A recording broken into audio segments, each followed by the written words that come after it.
मोदी जी ने क्या कहा महिलाओं को, जरा वो भी सुन लें। और इसीलिए मैं कह रही हूं कि भाई महिला वोट आपसे छिटक क्यों नहीं सकता, आप इतने बुलिश क्यों हैं, जरा सुनिए मोदी जी को भी।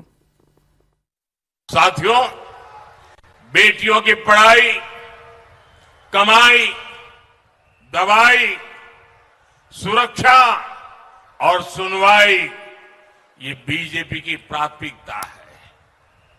मातृशक्ति भरोसा कार्ड एक प्रकार से 36,000 रुपये का चेक है। इतना सारा पैसा एक साल में बंगाल की बहनों को मिलेगा। इतना ही नहीं साथियों, बंगाल की बहनों बेटियों के लिए जीवन के हर चक्र में एक सुरक्षा कवच बुना गया है। बंगाल बीजेपी सरकार गर्भावस्था के दौरान 21,000 रुपए की सीधी मदद देगी। बेटी हुई तो सुकन्या समृद्धि योजना के तहत ज्यादा ब्याज मिलेगा। बेटियों को सर्वाइकल कैंसर का टीका मुफ्त लगाया जाएगा। साथियों, बेटी जब कॉलेज पहुंचेगी तो उसकी पढ़ाई के लिए 50,000 रुपए की मदद मिलेगी। और सरकारी नौकरी में भी बंगाल की बीजेपी सरकार बेटियों को 33% आरक्षण देगी। इसके अलावा पुलिस फोर्स में बहुत बड़ी संख्या में बेटियों को भर्ती किया जाएगा। गांव की जो बहनें, उन्हें लखपति दीदी अभियान के तहत मदद दी जाएगी। अगर कोई बेटी स्वरोजगार करना चाहती है तो उसको 20 लाख रुपए तक का बिना गारंटी का मुद्रा लोन दिया जाएगा। तो मोदी जी ने बता दिया क्या क्या दिया जाएगा। प्रदीप भंडारी जी, हमने देखा है कि जाएगा में फ्यूचर टेंस में ना आपके विरोधी विपक्षी दल भी बहुत लंबे लंबे आपसे दुगने तिगुने वादे जो हैं, महाराष्ट्र की बात कर लें, हम मध्य प्रदेश की बात कर लें, किया करते थे। लेकिन जनता ने कहा भाई जो भविष्य में होगा वो देखा जाएगा, हमें तो जो मिल रहा है हम उसके प्रति लॉयल्टी दिखाएंगे। और इसीलिए मध्य प्रदेश, महाराष्ट्र, हर जगह आपकी सरकार बनी। तो भाई ऐसा दीदी के साथ क्यों नहीं हो सकता?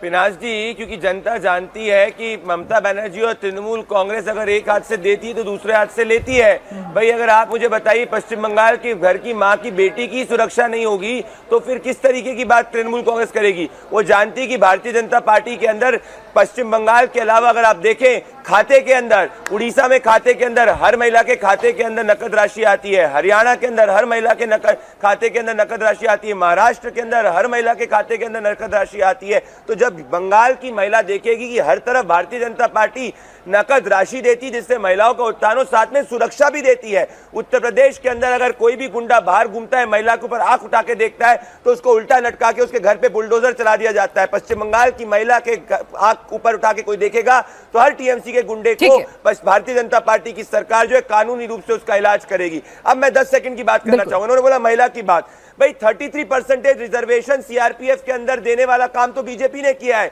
बिहार में 50% तक रिजर्वेशन देने का काम भारतीय जनता पार्टी ने किया है। और विवेक जी एक झूठी बात बोल रहे थे। विवेक जी कह रहे थे कि माइग्रेंट लेबर जहां आते हैं वहां बीजेपी को नुकसान होता है। बिहार के अंदर सबसे ज्यादा माइग्रेंट लेबर वापस आया था अभी वोट डालने। भारतीय जनता पार्टी की सरकार 200 सीट से बनी थी। विवेक जी की 0 सीट आई थी, पिनाक जी 0, बिग 0 आई थी 2021 में। और अभी भी इनकी बिग 0 सीट आएगी। ये सिर्फ स्टूडियो में है, जमीन पे नहीं है। ईवीएम सेट कर लीजिए, आपको रिपोर्ट कार्ड पता चल गया। अच्छा, जब आप 2021 का नतीजा देखते हैं, 2024 के लोकसभा चुनाव का नतीजा देखते हैं, तब आप ये बात नहीं करते हैं क्योंकि वो नतीजा आपके हक में होता है। बहरहाल विवेक जी, आप बता दीजिए कि महिला वोट बैंक एक बड़ा डिसाइसिव फैक्टर है, आधी आबादी, ठीक है?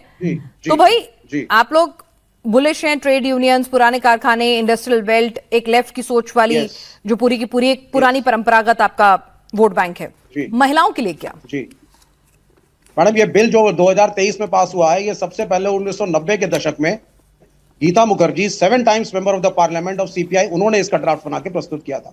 बाद में बहुत अड़ंगे लगे, लेकिन लास्ट में हम तो खुश हैं इस बात से कि मोदी जी के कार्यकाल में भी 2023 में कम से कम ये बिल पास हुआ।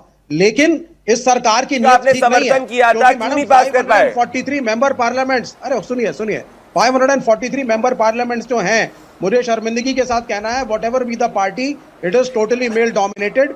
इन्होंने अपनी 543 सीट्स में से महिलाओं को उनका हक देने से वर्चुअली इनकार करा। पॉलिट ब्यूरो में कितनी महिलाएं? पॉलिट ब्यूरो में क्या 33% रिजर्वेशन है सीपीएम के? सीपीएम की पार्टी के पॉलिट ब्यूरो में क्या Vivek, change begins from home. Vivek, change begins from home. आप अपना बताइए ना कि आपकी पार्टी महिला वोट बैंक में कितनी सेंधमारी करने में कामयाब हो पाती है? 50 दीदी ले जाती हैं, 38%, 36% के करीब अगर बीजेपी ले जाती है। भाई आप भी उन्हें कन्विंस कीजिए ना। जी नहीं, बिल्कुल बिल्कुल। और ma'am I am telling you very honestly, हम तृणमूल कांग्रेस के खिलाफ जरूर लड़ रहे हैं, but there is a woman chief minister, we appreciate that part. और दूसरा, मेरे ख्याल से अगर कोई पार्टी है जो एब्सोल्युटली रिग्रेसिव है, ये पार्टी लाइन के संस्कृति के नाम पे जो महिलाओं को बिल्कुल ही खिलाफ है, दैट इज द सोच of the RSS and BJP.